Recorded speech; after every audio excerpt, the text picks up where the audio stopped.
2 Samuel 1ஆம் அதிகாரம் 2 Samuel 1ஆம் அதிகாரம் 17ஆம் வசனம் துவக்கி 27ஆம் வசனம் முடிய ஒரு நீண்ட பகுதி. சற்று கூடுதல் கவனமாக நீங்கள் கவனிக்கணும். இதிலிருந்து நான் சில கேள்விகளை நான் கேட்பேன். 2 சாமுவேல் 1ஆம் அதிகாரம் 17 துவங்கி 27 வரைக்கும் வாசிக்க கேட்கலாம். தாவீது சவுலின் பேரிலும் அவன் குமாரனாகிய யோனத்தான் பேரிலும் புலம்பல் பாடினான். வில் வித்தையை யூதா புத்திரருக்கு கற்றுக் கொடுக்கும்படி கட்டளையிட்டான். அது யாசேரின் புஸ்தகத்தில் எழுதி இருக்கிறது. அவன் பாடின புலம்பலாவது: இஸ்ரவேலின் அலங்காரம் உயர்ந்த ஸ்தானங்களில் அதமாயிற்று. பராக்கிரமசாலிகள் விழுந்து போனார்கள். பெலிஸ்தரின் குமாரத்திகள் சந்தோஷப்படாதபடிக்கும் விருத்த சேதனம் இல்லாதவர்களின் குமாரத்திகள் களி கூறாதபடிக்கும் அதை காத் பட்டணத்தில் அறிவியாமலும் அஸ்கலோனின் வீதிகளில் பிரஸ்தாபப்படுத்தாமலும் இருங்கள். கில்போவா மலைகளே, உங்கள் மேல் பனியும் மழையும் பெய்யாமலும் காணிக்கைக்கு ஏற்ற பலன் தரும் வயல்கள் இராமலும் போவதாக. அங்கே பராக்கிரமசாலிகளுடைய கேடகம் அவமதிக்கப்பட்டது. சவுல் தைலத்தால் அபிஷேகம் பண்ணப்படாதவர் போல அவர் கேடகமும் அவமதிக்கப்பட்டதே. கொலையுண்டவர்களின் இரத்தத்தை குடியாமலும் பராக்கிரமசாலிகளின் நினத்தை உண்ணாமலும் யோனத்தானுடைய வில் பின் வாங்கினதில்லை. சவுலின் பட்டயம் வெறுமையாய் விரும்பினதும் இல்லை. உயிரோடு இருக்கையில் சவுலும் யோனத்தானும் பிரியமும் இன்பமுமாயிருந்தார்கள். மரணத்திலும் பிரிந்து போனதில்லை. கழுகுகளை பார்க்கிலும் வேகமும் சிங்கங்களை பார்க்கிலும் பலமும் உள்ளவர்களாய் இருந்தார்கள். இஸ்ரவேலின் குமாரத்திகளே, உங்களுக்கு இரத்தாம்பரத்தை சிறப்பாய் உடுப்பித்து உங்கள் உடையின் பேர் பொன் ஆபரணங்களை தரிப்பித்த சவுலுக்காக அழுது புலம்புங்கள். போர் முகத்தில் பராக்கிரமசாலிகள் விழுந்தார்களே. யோனத்தானே, உயரமான ஸ்தனங்களிலே வெட்டுண்டு போனாயே. என் சகோதரனாகிய யோனத்தானே, உனக்காக நான் வியாகுலப்படுகிறேன். நீ எனக்கு வெகு இன்பமாயிருந்தாய். உன் சிநேகம் ஆச்சரியமாயிருந்தது. ஸ்திரீகளின் சிநேகத்தை பார்க்கிலும் அதிகமாயிருந்தது. பராக்கிரமசாலிகள் விழுந்து போனார்களே. யுத்த ஆயுதங்கள் எல்லாம் அழிந்து போயிற்றே என்று பாடினான். தலையில வணங்கி நாம் ஜெபிப்போம். கிருபை நிறைந்த நல்ல பிதாவே, உம்முடைய ஜீவ வார்த்தையை எங்களுக்கு முன்பாக நாங்கள் திறந்து வைத்திருக்கிறோம். இன்றைக்கு இந்த வேத பகுதியில் இருந்து நாங்கள் கற்றுக்கொள்ளக்கூடிய மகிமையான காரியங்களை எங்களுடைய பிரயோஜனத்திற்காக நாங்கள் கற்றுக்கொள்ள எங்களோடு கர்த்தர் பேசும். எங்கள் இருதயத்தோடு கர்த்தர் பேசும். உம்முடைய வார்த்தையிலே நாங்கள் உருவாக்கப்பட கர்த்தர் உதவி செய்யும். இயேசுவின் நாமத்தில் பிதாவே. கர்த்தருடைய நாமம் மகிமைப்படுவதாக. நாம் இப்பொழுது வாசிக்க கேட்ட இந்த வேத பகுதியானது இஸ்ரவேலின் ராஜாவாக இருந்த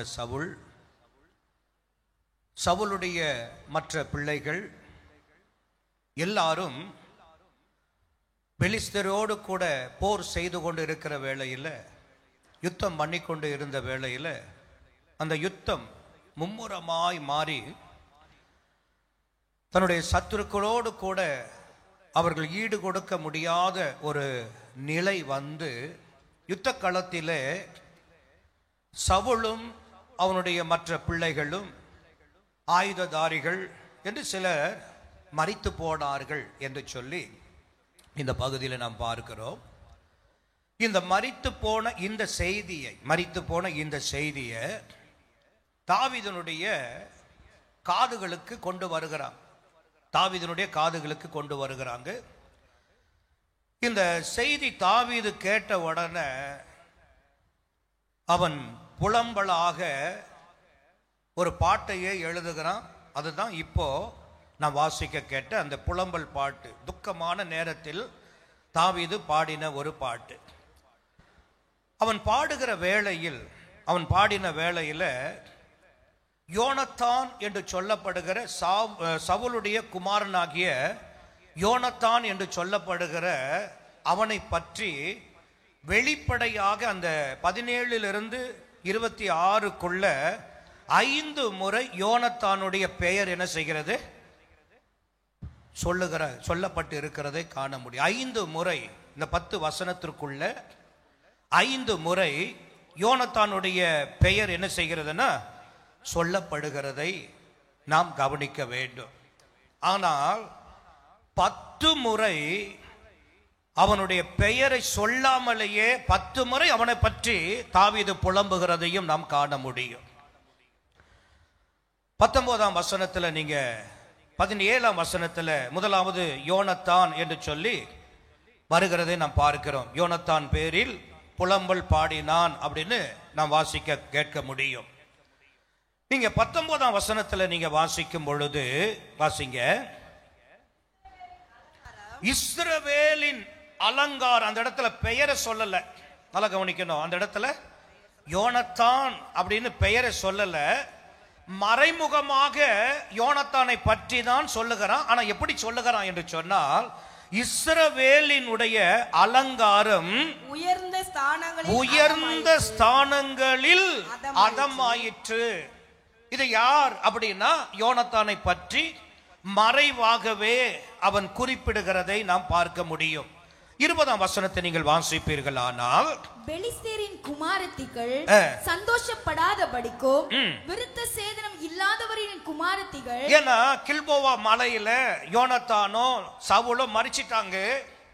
தாவீதுக்கு செய்தி வந்தது போல செய்தியை கேட்ட உடனே தாவீது என்ன செய்கிறான்னா, இது பெலிஸ்தருடைய குமாரத்திகள் அல்லது பெலிஸ்திய ஜனங்களுக்கு இந்த செய்தி போயிடக்கூடாது, போக வேண்டாம் அப்படின்னு சொல்லி, ஏன்னா அவங்க சந்தோஷப்படுவாங்க என்று சொல்லி அவன் சொல்லும் பொழுது சொல்லுகிறான், விருத்த சேதனம் இல்லாதவர்களின் குமாரத்திகள் களி கூறாதபடிக்கும் அதை காத் பட்டணத்திலும் அறிவியாமலோ.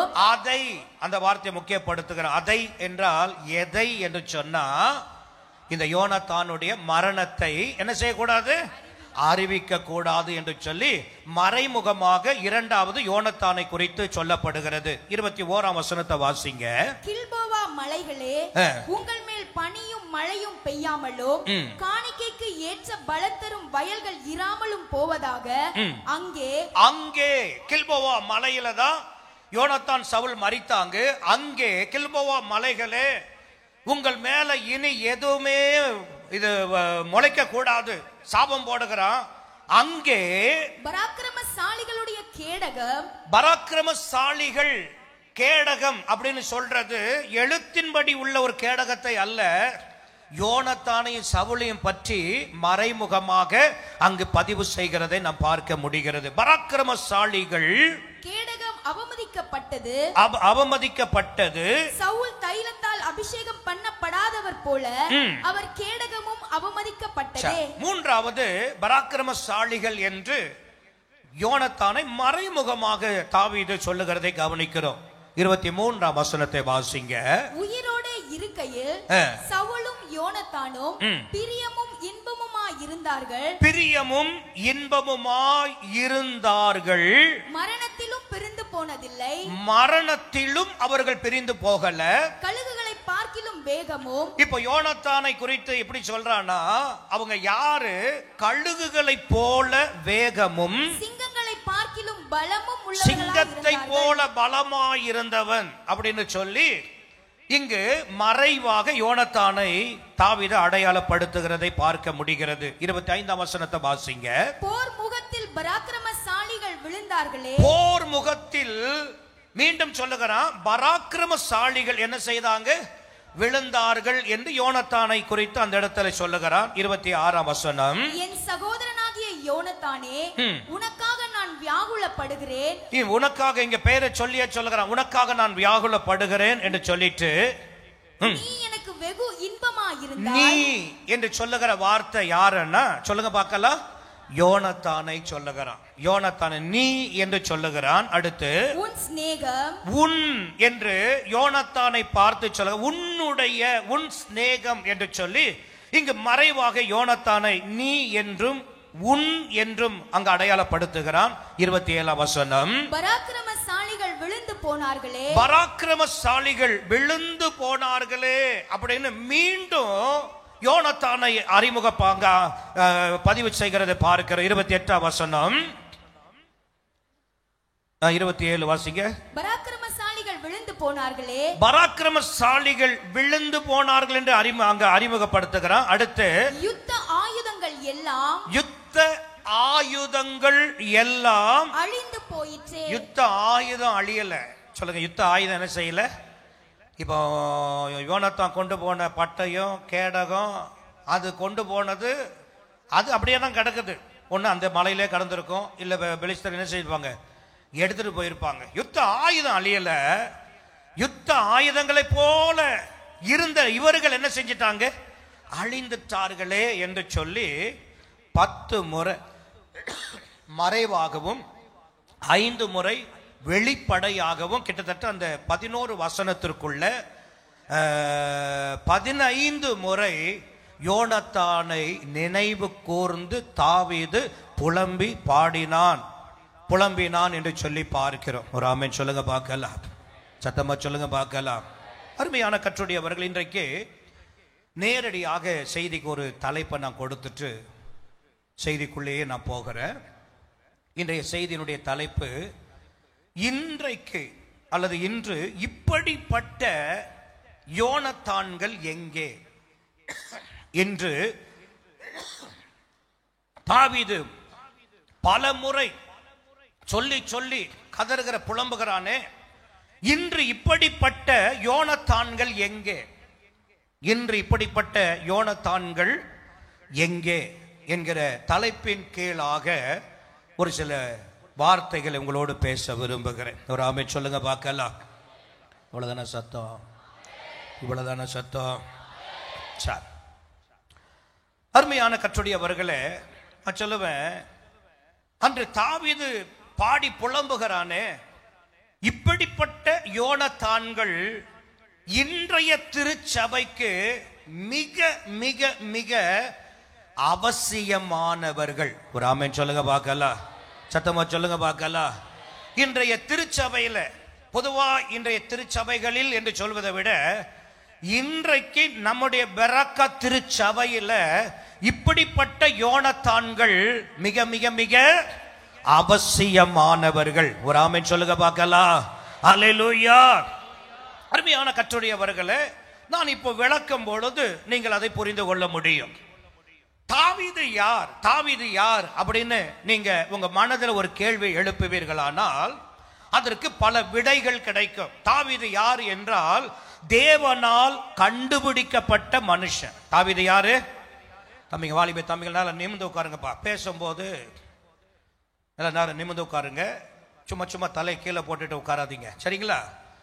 செய்தி வேலையில கவனமா கேளுங்க. ஒருவேளை அப்படி தலை நிமிர்ந்து கேட்க உங்களுக்கு விருப்பம் இல்லை அப்படின்னா நீங்க எழுந்து பின்னாடி போய் என் கண்ணு எதிர உட்காராதீங்க. தயவு செய்து சொல்றேன். எப்படி பிள்ளைங்க உட்கார்ந்து பாருங்க, வலது பக்கத்தில் எல்லாம் எப்படி உட்கார்ந்து இருக்கிறாங்க, அதுபோல நல்லா கேட்குற மாதிரி உட்காருங்க.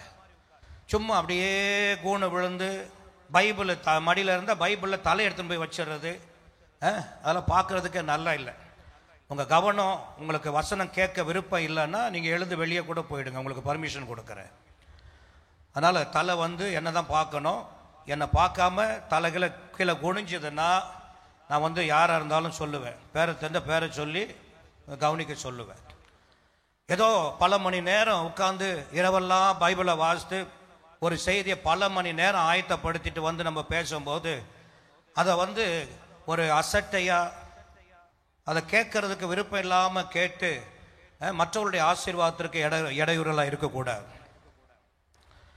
தாவீது யார், தாவீது யார் அப்படின்னு ஒரு கேள்வியை நீங்க எழுப்புனீங்கன்னா அதற்கு பதில் என்னன்னா, தேவனால கண்டுபிடிக்கப்பட்ட மனுஷன். ஆமாவா இல்லையா? சொல்லுங்க, ஆமாவா இல்லையா? தேவனால கண்டுபிடிக்கப்பட்ட ஒரு மனுஷன். தாவீது யார்? அதே கேள்வி திரும்ப கேட்டா, தேவனால அபிஷேகம் பண்ணப்பட்ட ஒரு மனுஷன். அவன் ஆண்டவர் தெரிந்து கொள்ளும் பொழுது என்ன சொல்றார் பாருங்க. சவுல் தேவனுடைய காரியங்களிலே தூரமாய் போனான் என்பதை கண்டவுடனே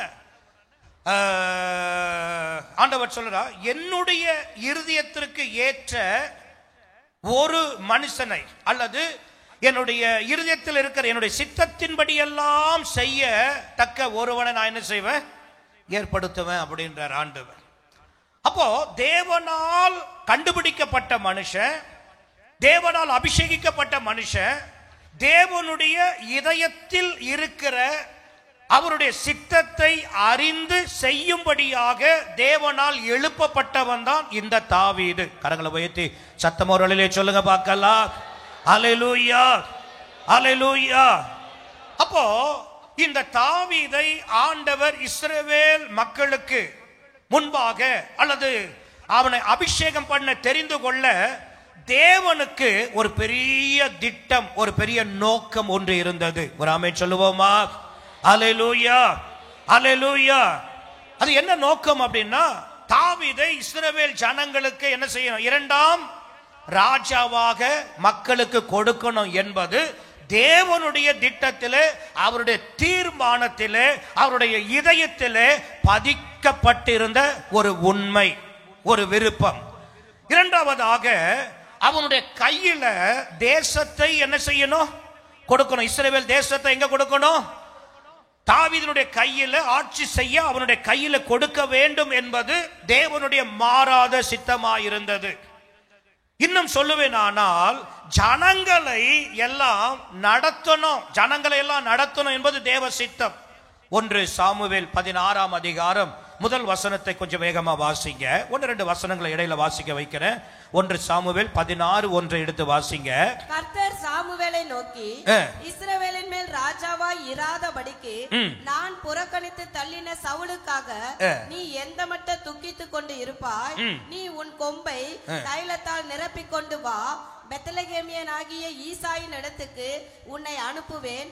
அவன் குமாரரில் ஒருவனை நான் ராஜாவாக தெரிந்து கொண்டேன் என்றார். அப்போ தேவனே அபிஷேகிக்க சொல்லி தேவனே தெரிந்து கொண்டேன் என்று ஆண்டவர் சொல்லுகிறார்.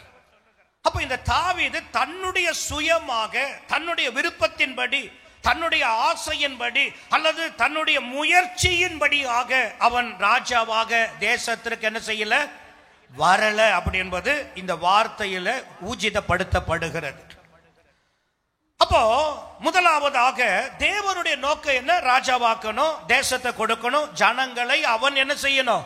வழி நடத்தணும் என்பது தேவனுடைய சித்தம். இரண்டாவதாக அவனுடைய வாழ்க்கையில இன்னொன்று நிறைவேற்றப்படணும். 2 சாமுவேல் 7ஆம் அதிகாரம் 16ஆம் வசனத்தை நீங்கள் வாசிக்கும் போது உன்னுடைய வீடும் உன்னுடைய ராஜ்யமும் என்றென்றைக்கும் எனக்கு முன்பாக ஸ்திரப்பட்டிருக்கும். பாருங்க, ஆண்டவர் சொல்ற, ஏதோ அழைச்சிட்டேன், ஏதோ அபிஷேகத்தை ஊற்றிட்டேன், ஏதோ ராஜ்யபாரத்தை கொடுத்துட்டேன், நீ ஆண்டுட்டு போயிடு என்றல்ல. அடுத்து அவருடைய மாறாத சித்தம் என்னன்னா, உன்னுடைய ராஜ்யம் என்றென்றைக்கும் என்ன செய்யும்? ஸ்திரப்பட்டு நிலையாய் நிற்கும். தாவீதுடைய ராஜ்யம் நிலை நிறுத்தப்படும். தேவ சட்டத்தின்படி இந்த தேவனுடைய ராஜ்யம் என்ன செய்யணும்? நிலையாய் நிறுத்தப்படும் என்பது தேவனுடைய நோக்கமாய் இருந்தது. அடுத்து மூன்றாவது பார்த்தீங்கன்னா, அதே 7ஆம் அதிகாரம் 16ஆம் வசனத்தில் மீண்டும் வாசிக்கும் பொழுது, உன் வீடும் உன் ராஜ்யமும் என்றென்றைக்கும் எனக்கு முன்பாக ஸ்திரப்பட்டிருக்கும், உன் ராஜஸ்தானம் என்றென்றைக்கும் நிலை பெற்றிருக்கும் என்கிறார். பாருங்க, இதனுடைய அர்த்தம் என்னன்னா, தாவீதுடைய வம்சத்துல தான் கர்த்தராகிய ஆண்டவர் தோன்ற வேண்டும், மேசியா தோன்ற வேண்டும் என்பது தேவனால் தீர்மானிக்கப்பட்ட மேலான நோக்கமாகவும் இருந்தது. ஒரு ஆமென் சொல்லுங்க பார்க்கலாம். தேசத்தை கொடுக்கணும், ராஜாவாக்கணும் என்பது தேவனுடைய சித்தம். இரண்டாவதாக அவனுடைய ராஜ்யபாரம் என்றென்றும் நிலைப்படுத்த வேண்டும் என்பது தேவனுடைய சித்தம். மூன்றாவதாக அவனுடைய சந்ததியில தான் அவனுடைய ராஜஸ்தானம் என்றென்றைக்கும் இருக்கும். அப்படின்னா அவனுடைய சந்ததியில தோன்றுகிற இயேசு கிறிஸ்துனுடைய அந்த மேசியாவை குறித்து அன்றைக்கே அவனுக்கு ஒரு வாக்குத்தத்தம் அவன் மீது கர்த்தர் வைத்திருந்தார். நீங்கள் 7:15 வாசிக்கும் பொழுது, உனக்கு முன்பாக நான் தள்ளிவிட்ட சவுலின் இடத்தில் இருந்து என் கிருபையை விலக்கினது போல அவனை விட்டு விலக்க மாட்டேன். பாருங்க, தாவீதுக்கு ஆண்டவர் சொல்லும் பொழுது, சந்ததிக்கு சொல்லும் பொழுது, கிருபையை, தேவனுடைய கிருபையை உன் மூலமாக, உன்னுடைய சந்ததி மூலமாக அதை வெளிப்படுத்த வேண்டும் என்பது தேவனுடைய சித்தமாய் இருந்தது. ஒரு ஆமென் சொல்லுங்க பார்க்கலாம். அல்லேலூயா. அருமையானவர்களே, இந்த தாவீது ஏராளமான ஆஸ்திகளை உடையவனாக அவன் மாறி, இவன் ஆஸ்திகளை எல்லாம் சவதரித்து வைப்பதும், இவனுடைய சந்ததியில் வருகிற சாலமோன் தேவனுடைய ஆலயத்தை கட்டுவதும் தேவனுடைய உச்சிதமான பிரதான நோக்கமாயிருந்தது. ஒரு ஆமென் சொல்லுங்க பார்க்கலாம். இதெல்லாம் தாவீதை குறித்து ஆண்டவர் எழுதி வைத்திருந்த அவருடைய திட்டத்தின் ஒரு பெரும் பகுதியாய் காணப்படுகிறது. அது மாத்திரமல்ல, இந்த தாவீது எண்ணற்ற பாடல்களை இயற்ற வேண்டும் என்பதும் யாருடைய சித்தமா இருந்தது? சொல்லுங்க பார்க்கலாம். ஏதோ எனக்கு பாடல் எழுத தெரியும் அப்படின்றதுக்காக, தன்னுடைய பெருமைக்காக எழுதின பாடல் அல்ல. இன்றைக்கெல்லாம் பாடல் எழுதுகிறவங்களை பார்த்தீங்கன்னா வருமானத்திற்காக என்ன எழுதுறாங்க? ஒரு பாடலை நல்லா சுவையா எழுதி நல்லா ராகம் போட்டு யூடியூப்ல போட்டுட்டா என்ன கிடைக்கும்? நல்ல சன்மானம் கிடைக்கும், வருமானம் நல்லா கிடைக்கும் அப்படின்னு வருமானத்திற்காக பாடலை எழுதுகிறவர்கள் ஏராளம் இருக்கிறாங்க. ஆனா தாவீதை குறித்து சொல்லணும்னா, அவன் பாடல் எழுதினது வருமானத்திற்காக அல்ல, எனக்கு பாடல் எழுதுகிற திறமை இருக்கு என்பதை வெளிப்படுத்துவதற்காக அல்ல, தன்னுடைய வாழ்க்கையவே அவன் ஒரு பாடலாக என்ன செய்தான்? எழுதினான். அது மாத்திரம் அல்ல, தேவனுடைய நோக்கம் என்னன்னா, அன்னைக்கு அவன் எழுதின பாடலை இந்த 2025ஆம் ஆண்டுல இந்த 3வது மாதம் வாரத்துல உலகமெல்லாம் ஜனங்கள் என்ன செய்யணும்? பாடணும் என்பது அன்றைக்கே அவனை கொண்ட ஒரு திட்டமா இருந்தது. ஒரு ஆமென் சொல்லுங்க பார்க்கலாம். நான் பாடுகிறேன்ல, கர்த்தாவே உமது கூடாரத்தில் தங்கி வாழ்பவன் யார் அப்படின்னு பாடுறோம் இல்லையா? அது யாரு எழுதின பாட்டு? நம்ம சொல்லுவோம் ஃபாதர் பெர்க்மான்ஸ் எழுதினாருன்னு சொல்லுவோம். எதை வச்சு எழுதினாரு அப்படின்னா, சங்கீதம் 15ஆம் சங்கீதத்தை ஃபாதர் பெர்க்மான்ஸ் ஐயா என்ன செஞ்சாரு? திறந்து படிச்சாரு. தாவீது எழுதின பாடலை திறந்து படிச்சாரு. அதுல இருந்து சில வரிகளை எடுத்து ஒரு பாடலாக இவர் என்ன செய்தாரு? வசனம் தான் பாடல். அது மாத்திரம் அல்ல, முன்னே எனக்கு நிறைவான மகிழ்ச்சி உண்டு அப்படின்னு பாடுறோமே. அதுல வர்ற எல்லா பாடல் சரணமும் எங்க இருந்து எழுதினாரு? யார் எழுதினது? சொல்லுங்க. இப்ப குழப்பம் வந்துருச்சு. சொல்லுங்க, யார் எழுதினது? ஒரிஜினல் தாவீது எழுதினது, டூப்ளிகேட் சொல்லுங்க ஐயா எழுதினாங்க. அப்ப பாருங்க, இன்னைக்கு இந்த பாடலை உலகமே பாடணும் அப்படின்னு எண்ணற்ற வார்த்தைகளில தேவனை மகிமை பாடலாய் மகிமைப்படுத்தணும் என்பதற்காக ஒரு தாவீத கர்த்தர் என்ன செய்தார்? முன் குறித்து தெரிந்தெடுத்தார். ஒரு ஆமென் சொல்லுங்க பார்க்கலாம். சத்தமா சொல்லுங்க பார்க்கலாம். என்னை காண்பவரே. தெரியாத மாதிரி உட்கார்ந்து இருக்கிறீங்க அப்படின்னா இது யார் பாட்டு? சொல்லுங்க பார்க்கலாம். தாவீது எழுதின பாட்டு தான். அப்ப கொஞ்சம் கற்பனை செய்து பாருங்க. இந்த பாடல் எல்லாம் இன்றைக்கு திருச்சபையில பாடுகிறோம், உயிர்ப்பிக்கப்படுகிறோம், ஆவியில பலன் அடைகிறோம். சோர்ந்து போகிற நேரங்களில, தளர்ந்து போகிற நேரங்களில இந்த பாடல்கள் நமக்கு ஊழியம் செய்கிறது, உற்சாகப்படுத்துகிறது, தைரியப்படுத்துகிறது, ஆறுதல் படுத்துகிறது என்று சொன்னா காரணம் என்னன்னா, அன்றைக்கு தாவீதின் மூலமாக எண்ணற்ற பாடல்களை ஆண்டவர் பாடணும், எழுதணும் என்று சொல்லி அதற்காகவே அவனை தேவன் அபிஷேகித்தார். ஒரு ஆமென் சொல்லுங்க பார்க்கலாம். அல்லேலூயா, அல்லேலூயா.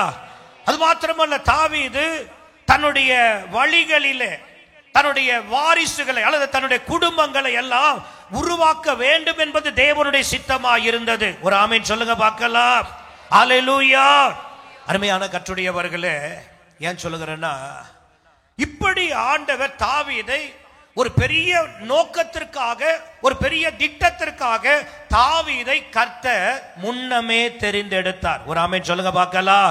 அல்லேலூயா. அருமையான கர்த்தருடையவர்களே, இதையெல்லாம் தாவீதுடைய வாழ்க்கையில நிறைவேற்ற வேண்டும் என்பது தேவனுடைய நோக்கமும் தேவனுடைய சித்தமா இருந்த போது தான் ஒரு பெலிஸ்தியனை தாவீது கொல்றான்.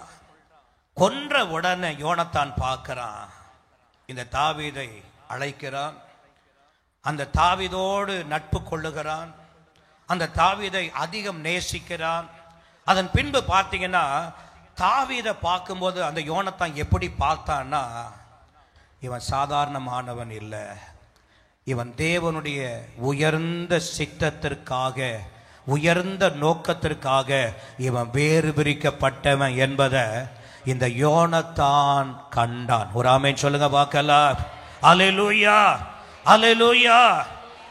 அதை கண்ட அந்த யோனத்தான் அன்று முதல் இந்த தாவீதுக்கு அந்த தேவனுடைய வாக்கு தத்தம் எல்லாம் தாவீதுடைய வாழ்க்கையில நிறைவேறுவதற்கு ஒரு உபகரணமாய் இருந்து செயல்பட்டான். அவன் யாரு தெரியுமா? இஸ்ரவேல் ராஜாவுடைய சவுலுடைய குமாரன், ராஜகுமாரன். சவுலுக்கு பின்பாக இந்த யோனத்தான் தான் தேசத்தை ஆளுகிற திறமை, தகுதி உடையவன். ஆனா இப்போ அப்படிப்பட்ட ஸ்தானத்தில் இருக்கிற ஒரு யோனத்தான் இப்போ தாவீதை நேசித்து, தாவீது மேல இருக்கிற அபிஷேகம், தாவீதுக்கு தேவன் கொடுத்த வாக்கு தத்தத்தை எல்லாம் அவன் அறிந்து கொண்ட போது இந்த தாவீதுக்கு உபகரணமாய் இருந்தான். அதிகமாய் பயன் தருகிற ஒரு பாத்திரமாக இந்த யோனத்தான் அவனுக்கு உதவியா இருந்தான். பல நேரங்களிலே தாவீதுக்காக அவன் உழைக்கிறவனாக இருந்தான், தாவீதுக்காக அவன் செயல்படுகிறவனாக இருந்தான். தாவீதுடைய தேவ சித்தம் செய்து முடிப்பதற்கு தாவீதை அவ்வப்பொழுது அவன் தூண்டி எழுப்புகிறவனாக இருந்தான். அருமையான கர்த்தருடையவர்களே, இதெல்லாம் சொன்னாலும் மிகையாகாது. அருமையான கர்த்தருடையவர்களே, இங்குதான் நாம் எல்லாரும் மிகுந்த ஒரு ஆழமான சிந்தையோடு சிந்திக்க வேண்டிய ஒரு முக்கியமான கருப்பொருள் என்ன? இன்றைக்கு இந்த உலகத்துல தாவீதை ஒரு உன்னத நோக்கத்தோடு ஆண்டவர் தெரிந்தெடுத்து அவனை கொண்டு என்னென்ன செய்யணும், இப்ப நான் சொன்ன காரியங்கள் இதெல்லாம் செய்யணும்னு ஆண்டவர் நோக்கத்தை வச்சு அவனை இந்த உலகத்துல அனுப்பி உலகத்துல வைத்த போது அவனுக்கு உதவியாக ஒரு யோனத்தான் என்ன செய்தான்? கூட இருந்து அவனுக்கு உதவியாகவே இருந்தான். ஆனா இந்த காலத்துல ஒரு உயர்ந்த நோக்கத்தை தன்னுடைய மனதில் வைத்து நாம் கூடியிருக்கிற இந்த திருச்சபைய ஒரு உயர்ந்த நோக்கத்திற்காக இந்த உலகத்தில் கர்த்தர் அனுப்பி தந்திருக்கிறார். ஒரு உயர்ந்த திட்டத்திற்காக தேவனுடைய திருச்சபைய தேவன் இந்த உலகத்தில் கர்த்தர் வைத்திருக்கிறார். அருமையான கர்த்தருடையவர்களே, நான் சொல்லுவேன், இந்த திருச்சபையை கொண்டுதான், இந்த உலகத்தில் இருக்கிற தேவனுடைய திருச்சபையை கொண்டுதான் எதையும் ஆண்டவர் செய்வதற்காக, சபையை ஒரு பெரிய நோக்கத்திற்காக இந்த பூமியில கர்த்தர் வைத்திருக்கிறார். இந்த சபையினுடைய நோக்கம் என்ன அப்படின்னு கேட்டீங்கன்னா, சத்துருடைய சாம்ராஜ்யத்தை எல்லாம் அழிப்பதற்கு சபையை கர்த்தர் ஒரு மூலதானமாய் கர்த்தர் பூமியில வைத்திருக்கிறார். இருளின் ஆதிக்கத்தை அழிப்பதற்காக, இருளின் தீய சக்திகளை ஒழிப்பதற்காக இன்றைக்கு சபையை கர்த்தர் முத்திரையாய் கர்த்தர் வைத்திருக்கிறார். தேவனுடைய ஒளிவுள்ள தேவ ராஜ்யத்தை விரிவாக்குவதற்கும் தேவனுடைய ராஜ்யத்தை நிரப்புவதற்காக இந்த பூமியில கர்த்தர் உயர்ந்த சித்தத்தோடு கூட தேவனுடைய திருச்சபையை கர்த்தர் வைத்திருக்கிறார். நான் சொல்லுவேன், இந்த திருச்சபை தாங்க ஒரு மருத்துவமனை. சொல்லுங்க, திருச்சபை தான் என்னது? மருத்துவ மன. எங்கெங்கயோ போயிட்டு, எந்தெந்த டாக்டர் இடத்துல போயிட்டு சுகம் இல்லை அப்படின்னு இங்க வரும்போது, இங்க மருத்துவராய் ஆண்டவர் இருந்து சபை தான் இன்றைக்கு ஊழியம் செய்கிறது. ஒரு மருத்துவமனையாய் சபையை வைத்திருக்கிறார்.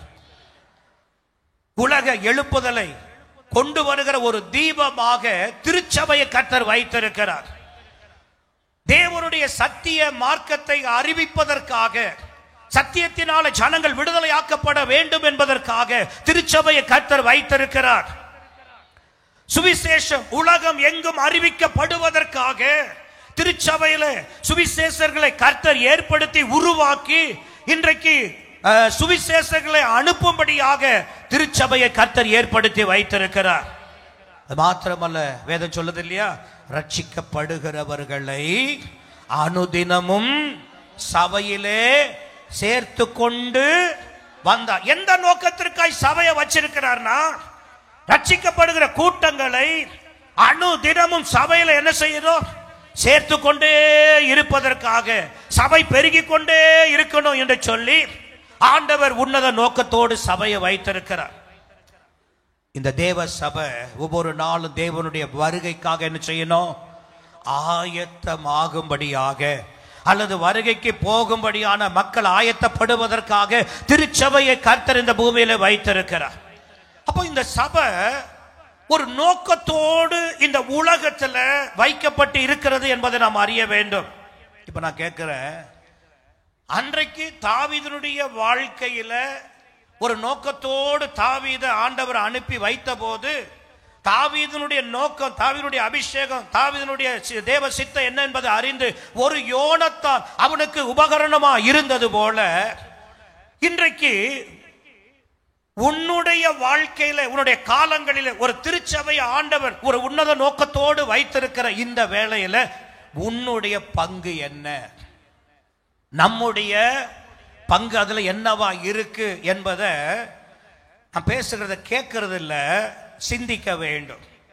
தேவனுடைய சித்தத்திற்காக, தேவனுடைய உயர்ந்த நோக்கத்திற்காக கர்த்தர் தேவனுடைய சபையை வைத்திருக்கிறாரு. இதுல என்னுடைய பங்கு என்ன? சில பேரை பார்த்தீங்கன்னா ஞாயிற்றுக்கிழமை வரும்போது, திங்கக்கிழமை ஞாயிற்றுக்கிழமை வராது, செவ்வாய்க்கிழமை ஞாயிற்றுக்கிழமை, புதன்கிழமையும் ஞாயிற்றுக்கிழமை வராது, ஆனா ஞாயிற்றுக்கிழமை தான் என்ன வரும், ஞாயிற்றுக்கிழமை வரும். அந்த ஞாயிற்றுக்கிழமை வரும்போது அந்த ஞாயிற்றுக்கிழமையில ஒருவரா என்ன செய்வாங்க, வருவாங்க. அடுத்து சொல்லுங்க பார்க்கலாம், போவாங்க. அடுத்து திங்கள்ல இருந்து சனிக்கிழமை வரைக்கும் சபையில என்ன நடக்குது, யாரு செத்தா, யாருக்கு கல்யாணம், யாருடைய வாழ்க்கையில என்ன நடந்தது, என்ன ஜெபம் நடக்கு, ஒன்னும் தெரியாது, ஒண்ணுமே தெரியாது. ஒரு பெயர் அளவுல கிறிஸ்துவ வாழ்க்கை வாழுகிறது போல ஏதோ ஞாயிற்றுக்கிழமை வந்தா போதும், பைபிளை தூக்கிறது, நேரம் கடந்து வர்றது, வழக்கமான இடத்துல உட்கார்றது, அதோட அவங்க கடமை, இந்த ஆராதனை முடிஞ்சிடும் பாத்தீங்களா, உடனே கடமை முடிஞ்சிடும், உடனே போயிடுவாங்க. என்னைக்காவது இந்த பூமியில தேவனுடைய திருச்சபை ஆண்டவர் வைத்திருக்கிறாரு, அந்த சபையினுடைய நோக்கம் என்ன, அந்த நோக்கத்தில் என்னுடைய பங்கு என்ன, நான் என்ன செய்ய வேண்டும் அப்படின்னு நாம் நினைச்சிருக்கிறோமா, தீர்மானித்திருக்கிறோமா? ஏதோ கொஞ்சம் தேவனுக்காக தேவ சித்தத்தை அறிந்து போராடுகிற கொஞ்சம் மக்களை முதுகெலும்பாக கர்த்தர் நம்முடைய சபையில வைத்திருக்கிறார். அவருடைய ஜபங்களும் அவருடைய பிரயாசங்களும் அவருடைய முயற்சியும் அவங்க தேவனுக்கு கொடுக்கிற காரியங்களும் இன்றைக்கு ஊழியங்களை தூக்கி நிறுத்தி கொண்டு இருக்கிறது. அவர்களுக்காய் கர்த்தரை நான் ஸ்தோத்தரிக்கிறேன். சில பேரை பார்த்தீங்கன்னா ஞாயிற்றுக்கிழமை மாத்திரம் வருவாங்க, இடையில திடீர்னு பார்த்தா ஒரு நாள் வருவாங்க. என்ன இவங்க புதுசா இடையில வந்துட்டாங்களேன்னு பார்த்தா, எங்களுக்கு கல்யாண நாள், எனக்கு பிறந்த நாள், அந்த வருஷத்துல ஒரு முறை தான், அதை என்ன செய்யும், அந்த ஒரு நாள் வந்துட்டு தான் திரும்ப சபை இடையில வந்து பார்ப்பாங்க, அதோட போயிடுவாங்க. நான் கேட்கிறேன், சபையை ஒரு உன்னத நோக்கத்தோடு சபையை தேவன் இந்த பூமியில வைத்திருக்கும் போது அதற்கு நம்முடைய பங்கு என்ன, அதற்காக நாம் என்ன செய்கிறோம்? தேவனுடைய சித்தத்தை செய்வதற்காக ஒரு பெரிய நோக்கத்திற்காக சபையை பூமியில உன்னை நம்பி கர்த்தர் கொடுத்திருக்க நம்முடைய பங்கு என்னவா இருக்கிறது? ஆனா தாவீதை கொண்டு அவனுடைய காலத்தில் எதையெல்லாம் செய்யணும், எப்படியெல்லாம் செய்யணும் என்பதை கர்த்தர் முன் குறித்து அதற்காக அவனை தெரிந்தெடுத்து அவனை அபிஷேகித்து அவனை கர்த்தர் தம்முடைய கரத்துல எடுத்ததை யார் அறிந்தா தெரியுமா? யோனத்தான் அறிந்தான். யோனத்தான் அறிந்தான். எல்லா விதத்திலும் யோனத்தான் தாவீதுக்கு அவன் உதவிகரமாயிருந்தான். கரங்களை போய் தலையிலே சொல்லுங்க பார்க்கலாம். அல்லேலூயா. எனவே நான் சொல்லுகிறேன், இந்த யோனத்தான் விசுவாசிகளுக்கு ஒரு முன்மாதிரியாய் வைக்கப்பட்டு இருக்கிறார். இந்த யோனத்தான் விசுவாசிகளுக்கு யாரா இருக்கிறா? ஒரு முன்மாதிரியாய் வைக்கப்பட்டு இருக்கிறார். அருமையான கர்த்தருடையவர்களே, இன்றைக்கு ஒரு 4 காரியத்தை வேகமாக உங்களுக்கு நான் சொல்லி நான் ஜெபிக்க விரும்புகிறேன். இந்த யோனத்தான் உண்மையான நட்பின் மாதிரியாய் இருந்தான். 4 குறிப்பை முன்னாடியே சொல்லிடுறேன். இந்த யோனத்தான் உண்மையான நட்பின் மாதிரியாய் இருந்தான். இரண்டாவதாக, இந்த யோனத்தான் தியாகத்தின் மாதிரியாக இருந்தான். முதலாவதாக உண்மையின் மாதிரியாக இருந்தான், உண்மையான நட்பின் மாதிரியாக இருந்தான். இரண்டாவதாக தியாகத்தின் மாதிரியாக வைத்துக் கொண்டான். மூன்றாவதாக இந்த யோனத்தான் நேர்மை மற்றும் ஞானத்தின் மாதிரியாக வைத்திருந்தான். நேர்மைக்கு ஒரு மாதிரியாக இந்த யோனத்தான் வைக்கப்பட்டு இருந்தான். நான்காவதாக கடைசி வரை விசுவாசத்தில் உறுதியாய் நிற்பதில் மாதிரியாக தன்னை வைத்திருந்தான். மீண்டும் நான் வேகமா சொல்றேன், எழுதுறவங்களுக்கு. முதலாவதாக உண்மையான நட்பின் மாதிரி. இரண்டாவதாக தியாகத்தின் மாதிரி. மூன்றாவது நேர்மையின் மாதிரி. நாலாவது கடைசி வரை விசுவாசத்தில் உறுதியாய் நிற்பதில் மாதிரியாயிருந்தான். கரங்களை வைத்து தொழிலே சொல்லுங்க பார்க்கலாம். முதல் குறிப்பை நாம் தியானிக்கலாம். 1 சாமுவேல் 18ஆம் அதிகாரம் 3ஆம் வசனத்தை நீங்கள் வாசிக்கும் பொழுது, உண்மையான நட்புக்கு மாதிரி என்று சொன்னேனே, எடுத்து வாசிங்க. யோனத்தான் தாவீதை தன் ஆத்துமாவை போல சிநேகித்ததினால் அவனும் இவனும் உடன்படிக்கை பண்ணி கொண்டார்கள். கரங்களை வைத்து தொழிலே சொல்லுங்க பார்க்கலாம். 4ஆம் வசனத்தையும் வாசிங்க. யோனத்தான் போர்த்து கொண்டிருந்த சால்வையை கழற்றி அதையும் தன் வஸ்திரத்தையும் தன் பட்டயத்தையும் தன் வில்லையும் தன் கச்சையையும் கூட தாவீதுக்கு கொடுத்தான். நல்ல கவனிங்க, நான் சொல்லுகிறத நல்ல விளங்குனா உங்களுக்கு புரியும். இந்த யோனத்தான் தாவீது யுத்த களத்தில் யாரும் செய்ய முடியாத ஒன்றை, தேவனுடைய நாமத்தை கொண்டு பெலிஸ்தியனை, சத்துருவ கோலியாத்தை வீழ்த்தின உடனே இஸ்ரவேல் தேசமே ஆச்சரியப்படுகிறது. ஒரு பொடியன், ஒரு சின்னவன் எப்படி இந்த காரியத்தை செய்தான் என்று சொல்லி எல்லாம் பிரமிக்கத்தக்க நேரத்தில் இந்த சவுலுடைய குமாரனாகிய யோனத்தான் தாவீதை அழைக்கிறான். தாவீது யோனத்தான் இடத்துல போகிறா. இந்த தாவீதை பார்த்த உடனே யோனத்தானுக்கு ரொம்ப நேசம், பாசம், அன்பு மிகுதியாய் வந்துவிட்டது. இந்த தாவீதின் மேல இருக்கிற அபிஷேகத்தை அவன் பார்க்கிறான். இந்த தாவீதை கொண்டு ஆண்டவர் என்னெல்லாம் செய்ய போகிறார் என்பதை, அந்த திட்டத்தை அவன் தாவீதை பார்க்கையில் அவன் பார்க்கிறான். பார்த்த உடனே அவன் செய்த காரியம் தான், யோனத்தான் தாவீதை தன் ஆத்துமாவை போல சிநேகித்தான். உண்மையான நட்புக்கு மாதிரியா இருக்கிறான். அந்த நட்பு என்ன செய்தனா, அவனும் இவனும் என்ன செய்தார்களா? உடன்படிக்கை பண்ணினார்களா. 4ஆம் வசனம். யோனத்தான் போர்த்து கொண்டிருந்த, யோனத்தான் தான் போட்டு கொண்டு இருந்த சால்வையை கழற்றி, தன்னுடைய சால்வையை கழற்றி அதையும் தன் வஸ்திரத்தையும் தன்னுடைய வஸ்திரத்தையும் தன் பட்டயத்தையும் தன்னுடைய பட்டயத்தையும் தன் வில்லையும் தன்னுடைய வில்லையும் தன் கச்சையையும் கூட தன்னுடைய கச்சையும் கூட தாவீதுக்கு கொடுத்தான். நல்ல கவனிங்க. நீங்க இந்த வசனத்தை வாசிக்கும் பொழுது எப்படி நினைக்கிறோன்னா, ஏதோ போட்டு இருந்த ஒரு சட்டையை கொடுத்துட்டான், ஏதோ அவன் பயன்படுத்துகிற யுத்த களத்தில் பயன்படுத்துகிற ஒரு வில்லை எடுத்துன்னு போய் கொடுத்துட்டான். அது மாத்திரமல்ல, ஏதோ ஒரு தன்னுடைய யுத்த களத்திற்கு பயனா இருந்த பட்டயத்தை கொண்டு போய் கொடுத்துட்டான், ஏதோ அவனுடைய கட்சியை கொடுத்துட்டான், ஏதோ சில பொருட்களை, தன்னுடைய வஸ்திரத்தெல்லாம் அவனுக்கு கொடுத்துட்டான் என்பது போல வேதம் இந்த இடத்துல சொல்வதை நாம் அப்படி எண்ணுகிறோம். ஆனா அதனுடைய உண்மையான ஆழம் என்னன்னா, சவுலுக்கு பின்பாக ராஜாவாய் வரக்கூடிய ஒரே தகுதி யாருக்குன்னா சவுலுடைய குமாரனாகிய யோனத்தான் தான்.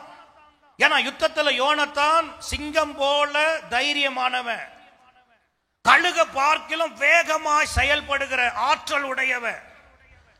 இந்த தகுதியெல்லாம் அவன் ராஜாவாய் வருவதற்கு பொருத்தமான ஒன்று. அது மாத்திரமல்ல, இஸ்ரவேலுடைய வழக்கத்தின்படியாக அந்தந்த சந்ததியில அடுத்தடுத்த தலைமுறையில தான் ராஜாவாய் வருவாங்க. நீங்க வேதத்தை எடுத்து பாருங்க. இவன் மாறிச்சான், அந்த ஸ்தானத்தில் அவனுடைய குமாரனாகிய இவன் ராஜாவானா. வயசு கூட வயசை போட்டிருப்பாங்க. அவன் தகப்பன் மரிப்பான், அவன் ஸ்தானத்தில் பையன் வந்தான். இதுதான் வேதத்தில் இருக்கிற ஒன்று. அப்ப சவுலுக்கு பின்பு ராஜாவாய் வர வேண்டிய, இஸ்ரவேலுக்கு ராஜாவாய் வர வேண்டியவன் இந்த யோனத்தான் தான். ஆனா இந்த இடத்துல அவன் எல்லாம் கொடுத்தான் அப்படி என்பது வெறும் பொருளையும் பட்டயத்தையும் ஈட்டியும் கச்சைகளை மாத்திரம் அல்ல. சுருக்கமா சொன்னா, அருமையான கற்றுடையவர்களே, தன்னுடைய ராஜ மேன்மை, தான் சவுலுக்கு பின்பு தான் ராஜாவாய் வரப்போகிற அந்த காரியத்தை இல்ல, தாவீதுக்கு சவுலுக்கு அப்புறம் கர்த்தர் என்னை அல்ல, யார, தாவீதைத்தான் ராஜாவாக மாற்ற போகிறார் என்கிற அந்த ஆழமான சத்தியத்தை அவன் அறிந்த உடனே தன்னுடைய ராஜ பதவி பட்டம் தன்னுடையவைகளை எல்லாவற்றையும் அவன் மேல வைத்த அன்பு நிமித்தம் எல்லாவற்றையும், ஆடு மேய்க்கிற தாவி, அவன் இப்போ பெரிய ஆள் இல்லை, ஆடு மேய்ச்சிட்டு ஒரு யுத்தம் பண்ணிட்டு வந்திருக்கான், அவ்வளவுதான். ஆனா அவன் மேல இருக்கிற அபிஷேகத்தையும் திட்டத்தையும் அறிந்த உடனே சவுலுக்கு பின்பாக நான் இல்ல ராஜா. அதனால்தான் தாவீது இடத்துல அவன் சொல்லுவான், நீர் ராஜாவாய் வருவது நிச்சயம், நீர் தான் ராஜாவாய் வரப்போகிற நிச்சயம் என்று சவுல் அவங்க அப்பா ஆளும் போதே தாவீதை பார்த்து இவன் சொல்லுவான். அப்ப யோசித்து பாருங்க, தாவீது தேவ சித்தம் செய்யணும், தாவீது தேவன் வைத்த நோக்கத்தில் இருக்கிறத அறிந்த உடனே இந்த ராஜ்யபார உரிமைக்கு இந்த யோனத்தான் தன்னை முற்றிலுமாக விட்டு கொடுத்தான். ஒரு ஆமென் சொல்லுங்க பார்க்கலாம், சந்தோஷமா சொல்லுங்க பார்க்கலாம். அல்லேலூயா. தன்னுடையவைகளை, தனக்கு வர வேண்டிய முக்கியமான பதவி, அது தேசத்துல பெரிய பதவி, உயர்ந்த பதவி, ஆனா தேவ சித்தம் அதுதான் என்பதை அறிந்த போது தன்னுடைய பதவியை கூட அவன் விட்டு கூட உண்மையான நட்புக்கு மாதிரியாய் தன்னை விளங்க பண்ணினான். அருமையான கற்றுடையவர்களே, நான் தாழ்மையா சொல்லுகிறேன், ஆபிரகாமுடைய வாழ்க்கையில இது போல ஒரு சோதனை ஒன்று வருது. நீ நேசிக்கிற, உன்னுடைய நேசத்திற்கு உரியவனாய் இருக்கிற ஈசாக்க எனக்கு பலி கொடுன்னு ஆண்டவர் சொல்லிட்டு போயிட்டார். ஆனா ஆபிரகாம் என்ன செய்தான்? உண்மையாகவே ஈசாக்க ரொம்ப நேசிச்சான். பிரியமான நேசகுமாரன் ஆண்டவரே சொல்றார். ஆனா தேவ சித்தம், பலியை கொடுக்கணும் கேட்கறது தேவ சித்தம், அவர் விருப்பம் அதுதான் என்பதை ஆபிரகாம் தெரிஞ்ச உடனே அதுக்கு மாற்று வழியை தேடல. அந்த சித்தத்திற்கு தன்னுடைய மகனா இருந்தா கூட தியாகம் பண்ணுவதற்காக துணிந்து மலை ஏறி போனான். ஒரு ஆமென் சொல்லுங்க பார்க்கலாம். அல்லேலூயா. நான் சொல்ல, உண்மையான நட்புக்கு எந்த சுயநலமும் இருக்கவே முடியாது. இது எனக்கு வேணும், இதுல நான் பாதியை கொடுத்துறேன், இதுல கொஞ்சத்தை நான் எடுத்துக்கிறேன் அப்படின்னு சொல்லவே சொல்ல. சுயநலமான இந்த உண்மையான நட்புக்கு எந்த ஒரு சுயநலமும் இருக்கவே இருக்காது. நான் சொல்லுவேன், தேவனுடைய சமூகத்தில் வைக்கப்பட்டிருக்கிற நாம் இந்த யோனத்தானை போல தேவ சித்தம் என்ன என்பதை அறியும் பொழுது நம்முடைய வாழ்க்கையில நமக்கு பிரியமாய், நமக்கு அனுகூலமாய், நமக்கு சுகமாய் இருக்கிறத கூட சில நேரங்களில் ஆண்டவர் தம்முடைய நோக்கம், தம்முடைய சித்தம் நிறைவேறுவதற்காக ஆண்டவர் நினைக்கிற வேளையில நாம் எதையும் இழக்க நாமும் தயாராயிருக்கணும். யோனத்தான் இழந்தான். வர வேண்டிய பதவி எனக்கு இல்லைனாலும் பரவாயில்லை, அதுதான் தேவ சித்தம் அப்படி என்பதை அறிந்த உடனே தன்னுடைய எல்லாவற்றையும் அவனுக்கு கொடுத்தான். எனவே தான் நான் சொன்னேன், உண்மையான நட்பின் மாதிரி எதையும் இழக்க என்ன செய்யும்? இழக்க துணியும். இரண்டாவதாக அந்த தியாகத்தின் மாதிரி என்று சொல்லும் பொழுது நீங்கள் அதே 18ஆம் அதிகாரம் 4ஆம் வசனத்தை எடுத்து வாசித்து பாருங்க. 18:4. யோனத்தான் போர்த்து கொண்டிருந்த சால்வையை கலற்றி அதையும் தன் வஸ்திரத்தையும் தன் பட்டயத்தையும் தன் வில்லையும் தன் கச்சையும் கூட தாவீதுக்கு கொடுத்தான். முதலாவதாக உண்மையான நட்பின் மாதிரியாக யோனத்தான் தன்னை அடையாளப்படுத்துகிறார். இரண்டாவதாக இந்த சம்பவத்தில் இதே வசனத்தை நாம் இன்னொரு கோணங்களில பார்த்தீங்கன்னா, எல்லாவற்றையும் இந்த பதவி, இந்த கச்சை, இந்த பட்டயம், இந்த யுத்த கருவி எல்லாவற்றையும், அதாவது ஒரு ராஜாவுக்கு இருக்கிற அந்த வஸ்திரம், அந்த கச்சை, அந்த ராஜாவு தன்னுடைய பாதுகாப்புக்கு வைத்திரு எல்லாவற்றையும் அவனுக்கு தியாகமாய் கொடுத்துட்டு இவன் ஒரு சாதாரண ஒரு மனிதனாக அந்த இடத்துல என்ன செய்கிறான்? மாறி நின்று விடுகிறான். யோசித்து பாருங்க, இவன் தன்னை சாதாரண மனிதனாக மாற்றிக்கொண்டு தன்னுடையதை எல்லாம் தியாகத்தின் நிமித்தமாக எல்லாவற்றையும் கொடுக்கிறான். ஏன்னா அவனுக்கு தெரியும், சொல்லுங்க பார்க்கலாம், இதுதான் கர்த்தருடைய சித்தம் என்பதை அவன் அறிந்திருந்தான். அருமையான கர்த்தருடையவர்களே, நான் சொல்லுவேன், தியாகத்தின் மாதிரியாக யோனத்தான் தன்னை அடையாளப்படுத்தினான்.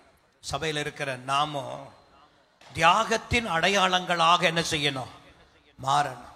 மோசேயை பாருங்க, எகிப்தில் இருந்தா வேலைக்கு அவன் உட்கார்கிற அரண்மனை மேஜ மேல அவன் விரும்பி கேட்கிற உணவு வேலைக்கு கிடைக்கும். ஆனா அவன் அந்த உணவை தியாகம் பண்றான், அந்த அரண்மனை சொகுசான வாழ்க்கையை தியாகம் பண்ணுகிறான். தெய்வ ஜனத்தோடு கூட நான் பாடுபட விரும்புகிறேன், பாட அனுபவிக்க விரும்புகிறேன். ஒரு மேலான நிலைய, எகிப்தினுடைய மேன்மையான அந்தஸ்த அவன் தியாகம் பண்ணி தெய்வ ஜனங்களோடு கூட நான் பாடு அனுபவிக்கிறேன் என்று சொல்லி கீழே இறங்கி வருகிறார். அது மாத்திரமல்ல, பவுலை பாருங்க, பவுலுடைய ஊழியத்துல போற இடம்லாம் என்ன இருந்துச்சுன்னு கேட்டீங்கன்னா, அடியும் உதயம். எங்கெல்லாம் போனாரோ அங்கெல்லாம் என்னதான் கிடைச்சது? இன்னைக்கெல்லாம் ஊழியத்துக்கு போனா காணிக்கை கிடைக்குது. சொல்லுங்க, ஊழியத்துக்கு போனா என்ன கிடைக்குது? காணிக்கை கிடைக்குது. ஊழியம் செஞ்சுட்டு ஒரு வீட்டில் போய் ஜோம் பண்ணாலும் அல்லது ஒரு கூட்டத்தை நடத்தி முடிச்சாலும் நல்ல வயிறார என்ன கிடைக்குது? சாப்பாடு கிடைக்குது. ஆனா பவுல் ஊழியம் செய்த போது, ஊழியத்தில் போகும்போது தெருவிலேயே நாயை போல அடிச்சு போட்டுருவாங்க. ஒரு கூட்டத்தில் பேசினா பிரச்சனை, தெருவில் நின்று பேசினா ஜெயிலில் போட்டுறாங்க. போற இடம்லாம் அடி உத பிரச்சனை. இதுதான் நான் கேட்கிறேன், இவனை சாதாரண மனுஷனா? அன்றைக்கு இவனை போல படிச்சவன் யாரும் இல்லை. அன்றைக்கே பல கோடிக்கு அவன் யாரா? அதிபதி. பல கோடிக்கு, அன்றைய காலத்திலேயே பல கோடிக்கு அதிபதி பவுல். ஆனா இப்ப தெருவில் நாயை போல அடி வாங்குறான், மிதிக்கிறாங்க, கல்லால அடிக்கிறாங்க, ஜெயில போடுறாங்க, பாடுகளை அனுபவிக்கிறான். நான் சொல்லுவேன், அவன் கொஞ்சம் மனம் மாறி, எதுக்கு நமக்கு இந்த ஊழியம், நமக்கு இந்த பிரச்சனை அப்படின்னு போகிறதுக்கு முடியுமா? முடியாதா? போய் சொகுசா வாழ முடியுமா? முடியாதா? ஆனா தன்னுடைய ஐஸ்வர்யத்தையும் பணத்தையும் தனக்கு இருந்த மிகுந்த செல்வத்தை கூட கிறிஸ்துவின் நாமத்திற்காக அவன் தியாகமாய் இழக்க துணிந்தான். ஒரு ஆமென் சொல்லுங்க பார்க்கலாம். அல்லேலூயா. அருமையான கர்த்தருடையவர்களே, நான் தாழ்மையா சொல்லுகிறேன், தியாகத்தின் மாதிரியாக இந்த யோனத்தான் தன்னை அடையாளப்படுத்தினான். மூன்றாவதாக 1 சாமுவேல் 20ஆம் அதிகாரத்திற்கு வேதத்தை திருப்புவோம். 32ஆம் வசனத்தை நீங்க வாசிப்பீர்கள். ஆனால் நேர்மையின் மாதிரியாக அவன் தன்னை அடையாளப்படுத்துகிறான். வாசிங்க 20:32. யோனத்தான் தன் தகப்பனாகிய சவுலுக்கு பிரதியுத்தரமாக, தன்னுடைய தகப்பனாகிய சவுலுக்கு மறுமொழியாக, அவன் ஏன் கொல்லப்பட வேண்டும், அவன் ஏன் கொல்லப்பட வேண்டும். நல்ல கவனிங்க, நல்ல கவனிங்க.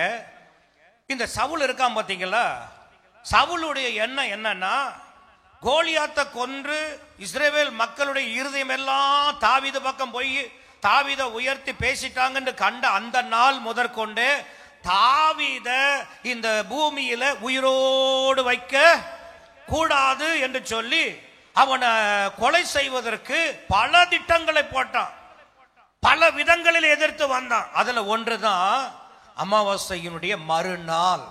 அமாவாசையினுடைய மறுநாள் சவுலுடைய அரண்மனையில ஒரு விருந்து நடக்கிறது, சாப்பாட்டு வேலை வருது. அந்த விருந்து வேலையில தாவீத அமாவாசை மறுநாள்ல விருந்துக்கு வர வச்சு அவனை அன்னைக்கு தீர்த்து கட்டணும் அப்படின்னு சவுல் திட்டம் பண்ணி விருந்து வைக்கிறது போல என்ன செய்தானா வச்சிட்டு உட்கார்ந்துட்டு இருக்கிறான், தாவீது வருவான்னு. ஆனா இங்க வீட்டுக்குள்ள பேசின வார்த்தை யார் கேட்டுட்டானா, யோனத்தான் என்ன செய்துட்டான், கேட்டுட்டான். அப்பங்காரன் அல்லது ராஜா யார கொல்ல பார்க்கறான், தாவீத கொல்ல பார்க்கறான்னு தெரிஞ்ச உடனே இந்த தாவீதுக்கு ஒரு சிறு பையனை கூட்டு போய் இவன் ஒரு அம்பை தூக்கி அடிக்கிறது போல அடிச்சிட்டு அவனுக்கு சொல்றான், நீங்க இருந்து சீக்கிரமா ஓடி போய் அந்த வில்ல என்ன செய்ய, அம்பை எடுத்துக்கிட்டு வா அப்படின்னு சொல்றது போல தாவீத சொல்லிட்டா, நீங்க இருக்காத, இருந்தா உனக்கு உயிருக்கு ஆபத்து, சீக்கிரமா என்ன செய்ய போயிடு அப்படின்னு சொல்லி அவனை மறைவா சொல்லிட்டு வந்துட்டான். தாவீது விருந்துக்கு வரல, அவன் ஓடிட்டான். இப்ப ஓடின உடனே இந்த சவுல் உட்கார்ந்துட்டு இருக்கிறான், தாவீது வருவான் தாவீது வருவான்னு சாப்பாடு தட்டு கீழே கட்டி வச்சிருந்தானோ இல்ல உட்கார சேருக்கு பக்கத்தில் ஈட்டி வச்சோ என்னவோ தெரியல, கொல்றதுக்கு ஆயத்தமா இருக்கிறான். அவனால் அழைக்கப்பட்ட எல்லாரும் வந்து மேட்சை சுத்தி உட்கார்ந்துட்டாங்க, யாரு வரல, சத்தமா தாவீது வரலன்னு உடனே விசாரிக்கிறான், இன்னைக்கு ஏன் தாவீது வரல விருந்துக்கு அப்படின்னு அப்படியே நல்லவனை போல விசாரிக்கிறான் பாத்தீங்களா. உடனே யோனத்தான் சொன்னா, இந்த தாவீது பெத்லகேம் வரைக்கும் தன்னுடைய மக்களை பார்த்துட்டு வரணும் அப்படின்னு என்ன செஞ்சாரு, என்கிட்ட சொல்லிட்டு போயிட்டாரு அப்படின்ட்டான். சொன்ன உடனே இந்த சவுலுக்கு என்ன வந்துருச்சு தெரியுமா, ஆத்திரம் வந்துருச்சு. இப்ப நீங்க அந்த வசனத்தை 27 இருந்து வாசிங்க. அமாவாசைக்கு மறுநாளிலும் தாவீது இருக்கும் இடம் காலியாய் இருந்தது. அப்பொழுது சவுல், ஈசாயின் மகன் நேற்றும் இன்றும் போஜனத்துக்கு வராதே போனது என்ன என்று பாருங்க. 2 நாளா வகைப்போட்டு 2 நாளா கொல்றதுக்கு வகை தேடுறான், 2 நாளா வராம போனது என்ன. தன் குமாரனாகிய யோனத்தானை கேட்டான். யோனத்தான் பக்கத்துல உட்கார்ந்திருக்கால சாப்பிட, சவுலுடைய குமாரன், அவனை கேட்டான். யோனத்தான் சவுலுக்கு பிரதியுத்தரமாக, உடனே யோனத்தான் சொல்றான் அப்பாவை பார்த்து, பெத்லகேம் மட்டும் போக, பெத்லகேம் வரைக்கும் போக தாவீது என்னிடத்தில் வருந்தி என்கிட்ட வருந்தி கேட்டாரு. வருந்தியா கேட்டாரு, இவன் தான் அனுப்பி விட்டான், நீ ஓடிட்டு இருந்தா உன்னை தொலைச்சிடுவான் அப்படின்னு அனுப்பிச்சிட்டான். இங்க அப்பா கிட்ட இவன் சொல்றான், அவன் என்னை வருந்தி கேட்டா நான் அனுப்பிட்டேன் அப்படின்னு சொன்ன உடனே இவன் என்ன செய்யணும், அமைதியா இருக்கணும்ல. சரி, ஏதோ ஒரு விஷயத்துக்கு போறான்னு இவன் கொல்ல முடியல, தன்னுடைய சதி திட்டம் நிறைவேறல உடனே ஆத்திரம் வந்துருச்சு. இப்ப என்ன செய்யலாம் பாருங்க, வாசிங்க. அப்பொழுது சவுல் யோனத்தான் மேல் கோபம் மூண்டவனாகி, யோனத்தான் தன்னுடைய பிள்ளை மேல கோபம் மூண்டவனாகி அவனை பார்த்து ரெண்டகமும் மாறுபாடும் உள்ளவனின் மகனே, ஏங்கவா தீர்க்க தரிசனம் சொல்றது போல இருக்குல்ல, சொல்ற மாறுபாடு உள்ள மகனே, நீ உனக்கு வெட்கமாகவும் உன் தாயின் மானத்திற்கு வெட்கமாகவும் ஈசாயின் மகனை தோழனாக தெரிந்து கொண்ட நீ அவனை போய் தோழனாய் தெரிந்து கொண்டு இருப்பது நான் அறியேனோ, நான் எனக்கு தெரியாதா. ஈசாயின் மகன் பூமியின் மேல் உயிரோடு இருக்கும் நாள் வரையும், அவன் சொல்றான், அந்த தாவீது இந்த பூமியில உயிரோடு இருக்கிற நாள் வரைக்கும் நீயானாலும் உன் ராஜ்யபாரமானாலும் உன்னுடைய ராஜ்யபாரமானாலும் நிலைப்படுவது இல்லை. இவன் என்ன சொல்றானா, அவன் பூமியில உயிரோடு இருந்தா நீ எனக்கு அப்புறம் யாரா வரமாட்ட, ராஜாவா வரமாட்ட அப்படின்னு சொல்றான். ஆனா இவனுக்கு என்ன தெரியும்னா, சொல்லுங்க, தேவ சித்த நான் இல்ல, சொல்லுங்க, தாவீது தான் ராஜாவா வருவார்னு அவன் அறிஞ்சிருந்தபடினால இப்ப சொல்றான், பூமியில உயிரோடு இருக்கிற நாள் வரைக்கும் அந்த தாவீது உயிரோடு இருந்தானா நீயானாலும் உன்னுடைய ராஜ்யமானாலும் நிலைப்படுவது இல்லை. இப்பொழுதே அவனை அழைப்பித்து என்னிடத்தில் கொண்டு வா, அவன் சாக வேண்டும், அவனை கொலை செய்யணும், என்னிடத்தில் கொண்டு வான்னு அப்படியே கொதிக்கிறான். இந்த கோபத்தினுடைய உச்ச கட்டத்துல சவுல் ராஜா இருக்கிற நேரத்துல இந்த யோனத்தான் என்ன செய்யணும், அமைதியா போயிருக்கணும்ல. அவன் என்ன செஞ்சான் தெரியுமா, 32ஆம் வசனம் வாசிங்க. யோனத்தான் தன் தகப்பனாகிய சவுலுக்கு அவன் கோபத்தினுடைய உச்சத்துல இருக்கிறான். அந்த நேரத்தில் துணிந்து போய் நின்று தன்னுடைய தகப்பனாகிய சவுலுக்கு மறுமொழியாக அவன் ஏன் கொல்லப்பட வேண்டும், அவன் என்ன செய்தான், அவன் என்னங்க செய்தான், என்ன செய்தான், அவன் ஏன் அவன் கொல்லணும்? இது எப்படி இருக்குன்னா, கோர்ட்டில் தப்பு செய்தவனுக்கு தப்பு செய்யாதது போல என்ன செய்வாங்க, வாதாடுவாங்க.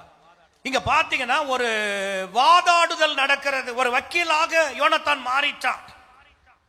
ஒரு நேர்மையை நிலைநாட்டுவதற்காக அவன் கேட்கிறான், அவன் ஏன் சாகணும், அவன் சாகத்தக்க என்ன செஞ்சான் அப்படி என்று சொல்லி கோபத்தினுடைய உச்சத்தில் இருக்கிற ஒரு ராஜாவை பார்த்து எதிர்க்கிற துணிவு, தைரியம்.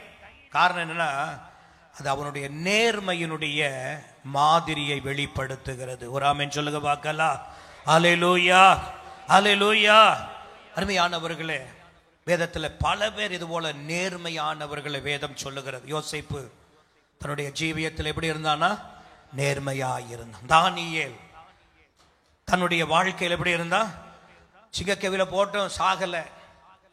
அவன் என்ன சொல்றான், நான் உனக்கும் நீதி கேடு, என் தேவனுக்கும் செய்யல, உனக்கும் நான் என்ன செய்யல. அப்படி அவன் நேர்மையா இருந்தது. நான் சொல்லுவேன், நேர்மையா இருந்தவங்களை சொல்லுங்க பார்க்கலாம், தேவன் தப்ப பண்ணினார். யோபு நேர்மையா இருந்தான். எல்லாம் இழந்தாலும் அவன் நேர்மை விட்டு விலகல. கர்த்தர் அவனை தப்ப பண்ணினார். அருமையான கர்த்தருடையவர்களே, நான் சொல்லுவேன், நேர்மைக்கு தேவனுக்கு அது பிரியமான ஒன்று. நேர்மை தேவனுக்கு பிரியமான ஒன்று. நேர்மை உள்ளவர்கள் தேவனால நேரடியா என்ன செய்யப்படுகிறார்கள், ஆசீர்வதிக்கப்படுகிறார்கள். நேர்மை உள்ளவர்களுக்கு தேவன் உகர்ந்தவைகளை வைத்திருக்கிறார். தேவன் அவர்களுக்கு உற்ற துணையா இருக்கிறார். நேர்மையானவர்களுக்கு தேவ சமூகத்தில் நிற்கிற பாக்கியத்தை கொடுக்கிறார். நேர்மையானவர்களை வாழ்க்கையில உயர்த்துகிறவராய் இருக்கிறார். நேர்மையானவர்களை கர்த்தர் பாதுகாக்கிறவராய் இருக்கிறார். ஒரு ஆமென் சொல்லுங்க பார்க்கலாம். இங்கு மூன்றாவது, இந்த யோனத்தான் கேட்கிறான் அப்பாவை, ஏன் அவன் என்ன செஞ்சான், ஏன் அவன் சாகணும் அப்படி என்று சொல்லி அவ்வளோ கொலைவெறியோடு இருக்கிறவன்கிட்ட அவன் போய் வாதாடுகிறான். அவனை பற்றி அருமையான கர்த்தருடையவர்கள், இங்கு நேர்மையின் மாதிரியை யோனத்தான் இடத்துல பார்க்கிறோம். கடைசியாக 31:2 எடுத்து வாசித்து பாருங்க. 31:2. பெலிஸ்தியர் சவுலையும் அவன் குமாரரையும் நெருங்கி தொடர்ந்து சவுலின் குமாரராகிய யோனத்தானையும் அபியத்தானையும் மல்கூசாவையும் வெட்டி போட்டார்கள். சவுலுக்கு விரோதமாய் யுத்தம் பலத்தது. இங்க பாருங்க, யுத்த களத்திலே சவுலும் யோனத்தானும் என்ன செய்தார்களா, ஒரே யுத்தத்துல ஒரே கில்போவா மலையில ஒரே இடத்துல எல்லாரும் என்ன செய்கிறாங்கன்னா வெட்டுண்டு மரித்தார்கள் என்று வேதம் சொல்லுகிறது. இங்கு இதை நான் எப்படியாக பார்க்கிறேன் என்று சொன்னால், தான் மரிக்கும் வரைக்கும் சொல்லுங்க பார்க்கலாம், தன்னுடைய உறவுகளை யோனத்தான் என்ன செய்யல, கைவிடல. சொல்லுங்க, எங்க வீட்டை விட்டு நாட்டை விட்டு வெளியே போகல. யாரோட தான் மரிச்சிருக்கிறான், தன்னுடைய தகப்பனோடு சகோதரனோடு தான் அவன் என்ன செய்கிறான். சாகர வரைக்கும் தன்னுடைய உறவுகளை அவன் கைவிடவே இல்லை. அதே நேரத்தில் இன்னொரு நிலையில நீங்க பார்த்தீங்கன்னா, தன்னுடைய உறவுக்குள்ள இருக்கிற வேலையில பலவிதமான பிரச்சனை, பலவிதமான காரியங்கள், தாவீதுக்கு விரோதமாக எழும்பின ஏகப்பட்ட சூழ்நிலைகள் இருந்தாலும் கர்த்தரின் சித்தம் செய்கிறவனையும் அவன் உறுதியாய் நின்று அவனுக்கும் உதவுகிறவனாகவே நின்று மரித்தான். ஒரு ஆமென் சொல்லுங்க பார்க்கலாம். அல்லேலூயா. அருமையான கர்த்தருடையவர்களே, தன்னுடைய ஜீவிய காலம் முழுமையும் தேவ சித்தம் செய்கிற அவனுக்கு, தாவீதுக்கு, அவன் உபகரணமாய் நின்று கடைசி வரையோ கர்த்தருடைய சித்தத்திலே நிற்கிறதிலே அவன் ஒரு மாதிரியாய் தன்னை அடையாளப்படுத்தினான். ஒரு ஆமென் சொல்லுங்க பார்க்கலாம்.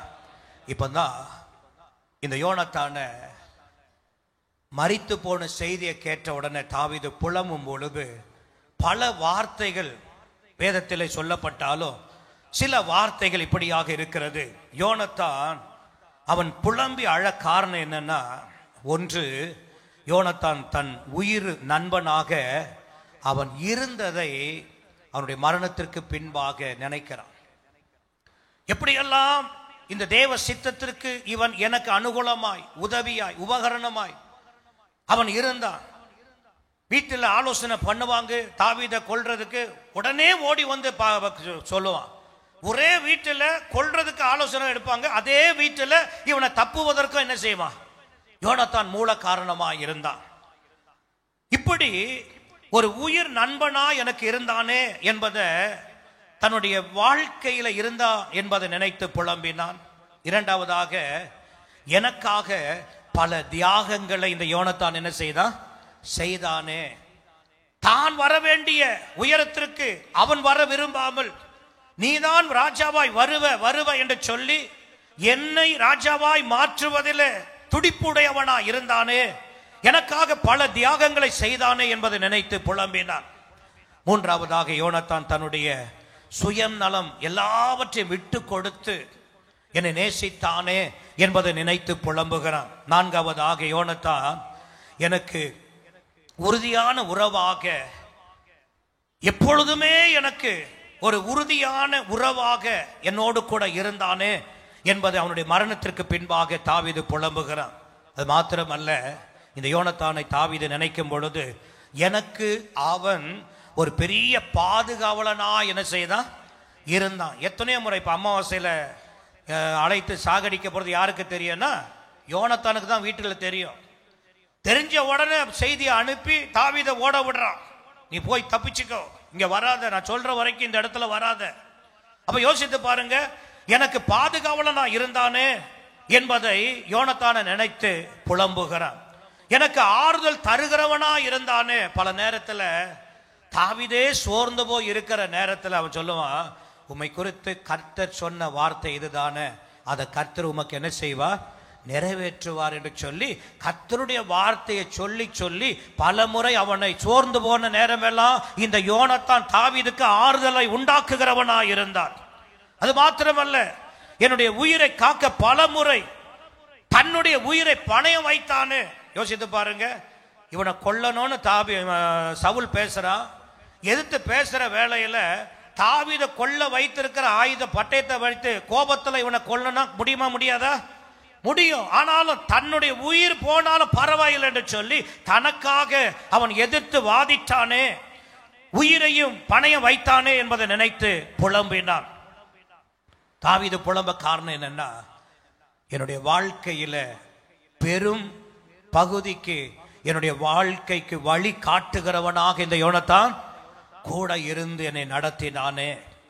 பல முறை எதிரிகளிடம் இருந்து என்னை பாதுகாத்தானே. பல திட்டங்கள், பல சூழ்நிலைகளில் எதிரிகளிடம் இருந்து என்னை பாதுகாத்தானே என்று சொல்லி வாழ்நாள் எல்லாம் மறக்கவே முடியாத ஒரு நினைவாய் இருந்தானே என்பதை நினைத்து தாவீது புலம்பினான். அருமையான கர்த்தருடையவர்களே, இப்ப நான் நம்முடைய குறிப்புக்கு வருகிறேன்.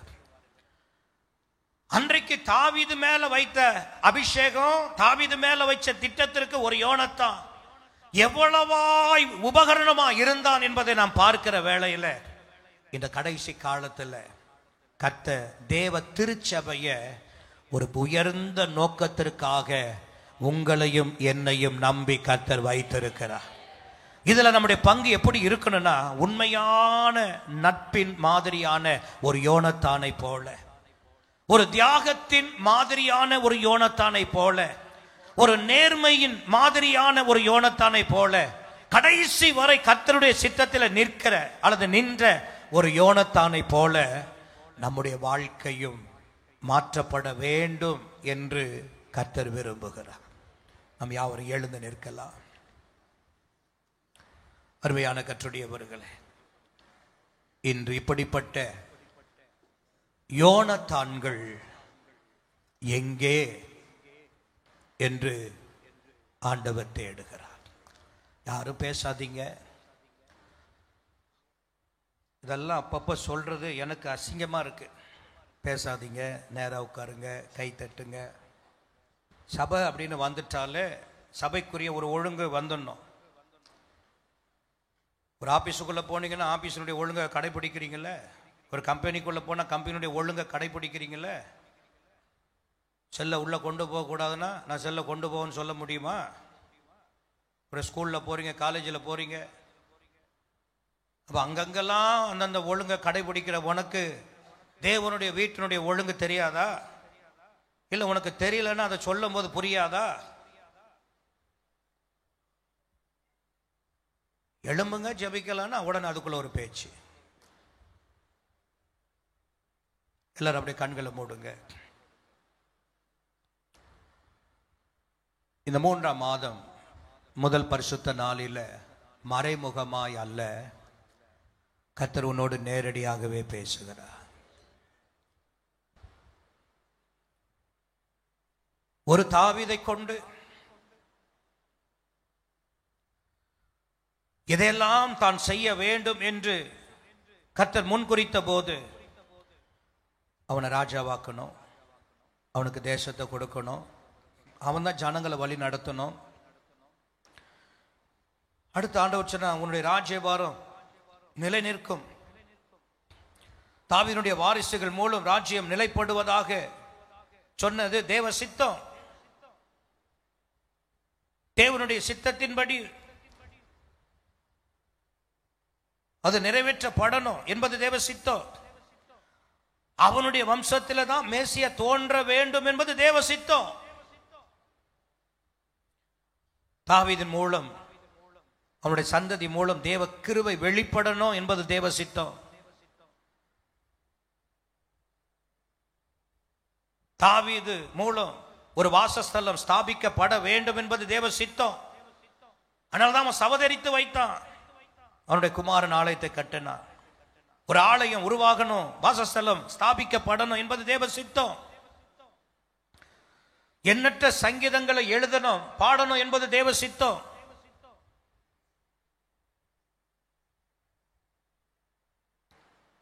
இவனுடைய ராஜ்யத்தில் மூலமே, இவனுடைய சந்ததி மூலம்தான் தேவனுடைய குமாரனாகிய இயேசு கிறிஸ்து தோன்ற வேண்டும் என்பது தேவ சித்தம். அதனால்தான் தாவீதின் குமாரன் என்று அழைக்கப்படுகிறார். இயேசு தாவீதின் குமாரன் என்று அழைக்கப்படுகிறார். இதெல்லாம் இவனுடைய வாழ்வில் நிறைவேற்ற வேண்டும் என்பது தேவ சித்தம். ஒருவேளை இது மற்றவங்களுக்கு புரிஞ்சதோ இல்லையோ, யோனத்தானுக்கு நல்லா புரிஞ்சது.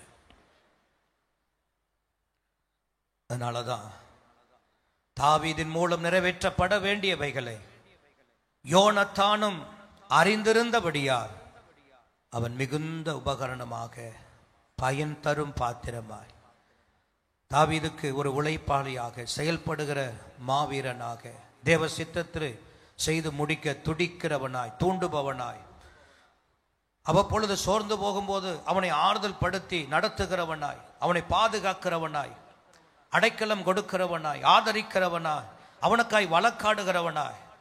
காரணம் என்ன? இதுதான் தேவ சித்தம் என்பதை அவன் அறிஞ்சதுனால நான் ராஜாவா வரணுமே என்று அவன் நினைக்கல. தாவீதை பார்த்து சொல்லுவான், நீ எனக்கு நீ தான் ராஜாவா வருவ, நான் 2வது வேணா என்ன செய்யறேன், இருப்பேன். யோசித்து பாருங்க. அப்போ ஒரு தாவீதுக்கு ஒரு யோனத்தான், இப்படிப்பட்ட ஒரு யோனத்தான் இருந்தானே, அதே போல இன்றைக்கு ஒரு திருச்சபைய ஆண்டவர் ஒரு பெரிய சித்தத்தின்படி இந்த பூமியில கர்த்தர் வைத்திருக்கிறார். நீ ஆராதிக்கிற தேவனுடைய திருச்சபை சாதாரணமானது அல்ல. நீ ஆராதிக்க வந்து கூடி போகிற தேவ சபை சாதாரணமான ஒன்றல்ல. ஒரு பெரிய திட்டத்திற்காக தேவன் இதை வைத்திருக்கிறார். பெரிய நோக்கத்திற்காக தேவன் அதை வைத்திருக்கிறார். சபையின் மூலம்தான் பிசாசின் ராஜ்யம் அழிக்கப்படணும், இருளின் ராஜ்யம் அழியணும், தேவனுடைய ஒளி உள்ள ராஜ்யம் கட்டப்படணும், எண்ணற்ற மக்கள் விடுதலையாக்கப்படணும், இந்த உலகத்திற்கு எழுப்புதல் சபையின் மூலம் உண்டாகப்படணும், சுவிசேஷர்கள் சபையின் மூலம் அனுப்பப்படணும். உலகம் எங்கிலும் தேவனை மகிமைப்படுத்தி ஆராதிக்கிறதுக்கு தேவ சபை அவசியம். ரட்சிக்கப்படுகிறவர்கள் அனுதினம் சேர்க்கப்படணும் என்பது தேவனுடைய நோக்கம், சித்தம்.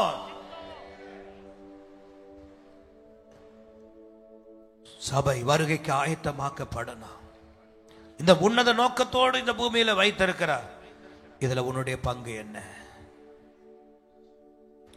ஏதோ ஒரு நாள் வாரத்துல வந்து போகிறதுனால நீ திருப்தி அடையலாம், ஆனா தேவன் திருப்தி அடைகிறவர் அல்ல.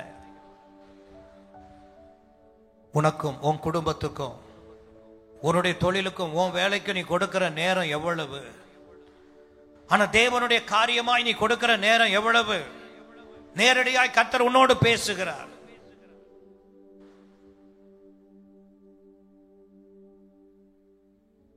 யாருக்கோ வந்த ஒரு விருந்து போல எதையோ ஒண்ணு செய்துட்டு போனோம் இல்ல. சபையை கர்த்தர் எந்த நோக்கத்திற்காய் வைத்தாரோ அந்த சபை அந்த நோக்கத்தை லட்சியத்தை அடைய நீ சபையில ஒரு யோனத்தானாய் இன்று மாற்றப்படணும், மாறணும். நீ சபையில யோனத்தானாய் எழும்பணும்.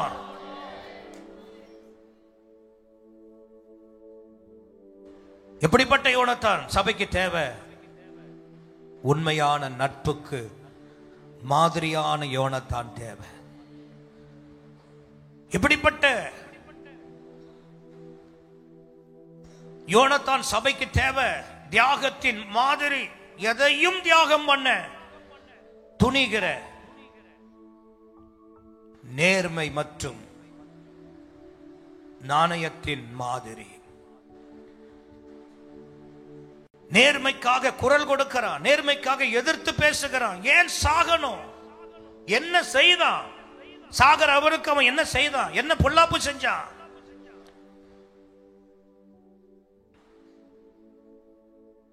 கடைசி வரையும் கர்த்தரின் சித்தத்தை நிற்கிறதில் யோனத்தான் மாதிரியாயிருந்தான். ஏதோ கொஞ்ச நாள் தாவீதோடு இருந்துட்டு மிஞ்சின கொஞ்ச நாள் தாவீதை விட்டுட்டு போகல, சாகர வரைக்கும் தாவீதுக்கு உபகரணமா இருந்தான். அதனாலதான் தாவீது அவன் இருதயம் பிளந்துட்டு இப்படியெல்லாம் தேவ சித்தம் செய்வதற்கு எனக்கு இப்படியெல்லாம் இருந்தானே. அதைத்தான் சொல்றா, என் சகோதரனாகிய யோனத்தானே, உனக்காக நான் வியாகுலப்படுகிறேன். நீ எனக்கு வெகு இன்பமாக இருந்தாய், உன் சிநேகம் ஆச்சரியமாயிருந்தது. ஸ்திரீகளின் சிநேகத்தை பார்க்கிலும் அதிகமாயிருந்தது. இப்படிப்பட்ட யோனத்தான்களை சபையிலே காண கர்த்தர் விரும்புகிறார். இன்றைக்கு இந்த சபைக்கு நான் ஒரு யோனத்தானாய் மாற விரும்புகிறேன். நான் ஒரு யோனத்தானாய் இருக்க விரும்புகிறேன். என்ன நினைத்தே வாழ்ந்த காலம் போதும், என்ன நினைச்சே ஓடின நாட்கள் போதும்.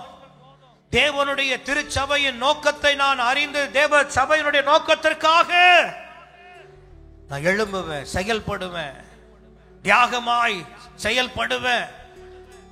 அப்படி தீர்மானிக்கிறவங்க எல்லாம் கண்ண மூடி இருங்க. அப்படி தீர்மானிக்கிறவங்க மாத்திரம் கர்த்தர் பார்க்க உங்க வலது கரத்தை ஒரு முறை உயர்த்திட்டு கீழே போட்டுருங்க. அன்பின் இயேசுவே, இந்த ஆராதனை வேளையில் இந்த சத்தியத்தின் மூலமாக உம்முடைய மக்கள் உம்முடைய சித்தத்திற்கு தன்னை ஒப்பு கொடுத்து தன்னை ஒரு யோனத்தானை போல மாற்றி உம்முடைய ராஜ்யத்திற்காக செயல்பட தீர்மானித்து உமக்காக ஆண்டவரை அடையாளப்படுத்தும்படியாக தன்னுடைய முழு மனதை அர்ப்பணித்து கரமுயர்த்தின நம்முடைய பிள்ளைகளை நம்முடைய கரத்தில் வைக்கிறப்பா. கர்த்தர் செய்ய வேண்டிய மகிமையின் கிரியைகள், மகிமையின் காரியங்களை செய்வீராக, செய்வீராக, செய்வீராக, செய்து நிறைவேற்றுவீராக. உடைய கிருபை மாறாததாக இருந்து நடத்துவதாக. நன்றி, நன்றி, நன்றி.